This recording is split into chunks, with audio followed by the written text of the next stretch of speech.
Hello 27 batch, আশা করি তোমরা সকলে ভালো আছো। তো ভাইয়া বোর্ডে দেখতে পাচ্ছ খুবই গুরুত্বপূর্ণ এমসিকিউ যেগুলো বিভিন্ন বোর্ডে এসেছে, যেমন এখানে দেওয়া আছে কুমিল্লা বোর্ড 21, বাট এই টাইপের এমসিকিউ গুলো বোর্ডে খুব বেশি আসে। এখন বলছি কি দেখো, 10 = 4/3 হলে 1 - sin² ডিভাইড বাই sin² এর ভ্যালু চাইছে।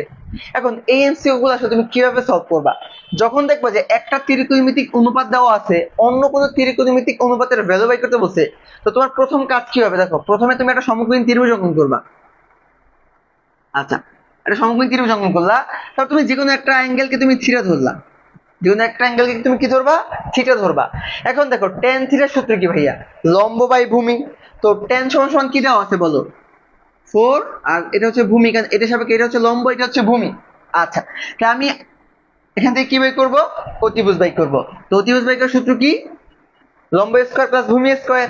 তার মানে 4 স্কয়ার প্লাস 3 স্কয়ার, তাহলে কত পাবা? এখান থেকে পাবা 5। আচ্ছা, এখন আমাকে বাই করতে বলছে এইটার ভ্যালু, তো চলো এটা লিখি আমরা।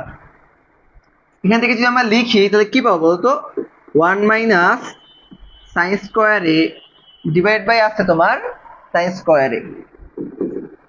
আচ্ছা ঠিক আছে ভাইয়া, 1 - sin² সমান কি লেখা যায়? cos²। আচ্ছা, cos²। আর নিচে কি আছে? sin²। বলতো cos² বাই sin² এটা কার সূত্র? cot² এর সূত্র। তো লিখতে পারি আমরা cot²। cot²। আচ্ছা, এখন কটের মান আমরা কি জানি বলতো? কটের মান জানি tan এর বিপরীত। তো এখানে tan সমান সমান পাইছিলাম লম্ব বাই ভূমি, তো কটটা কি হবে? ভূমি বাই লম্ব। ভূমি কত আছে? 3, আর লম্ব কত আছে? 4।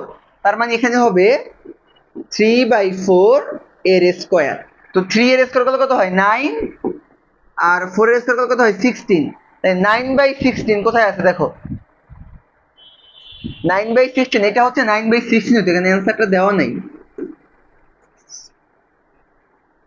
9/16 এটা হচ্ছে অ্যান্সার।